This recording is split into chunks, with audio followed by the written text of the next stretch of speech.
শত্রু যদি আপনার উপরে বাণ প্রয়োগ করে সেই বাণের মেয়াদ কতদিন থাকে?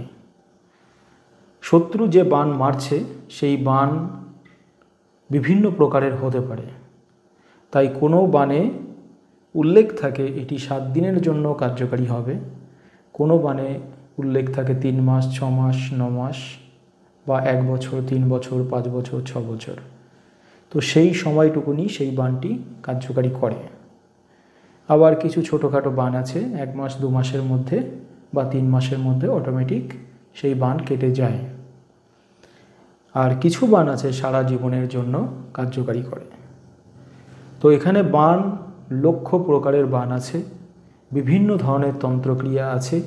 কী ধরনের বিদ্যা আপনার উপরে প্রয়োগ করছে তার উপরে নির্ভর করে।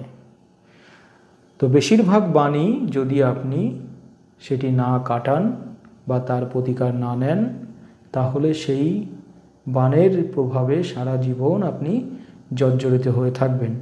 রোগের বিষয়ে কাজ করলে বিভিন্ন রোগ শরীরে আসতে থাকবে, মারণ ক্রিয়া করলে সেই বাণে আপনার মৃত্যু পর্যন্ত হতে পারে। এছাড়াও যদি ব্যবসা বাণিজ্য বা কর্মক্ষেত্র ক্ষতি করে, সেই ক্ষতি না কাটালে সারা জীবন আপনাকে ভুগতে হবে।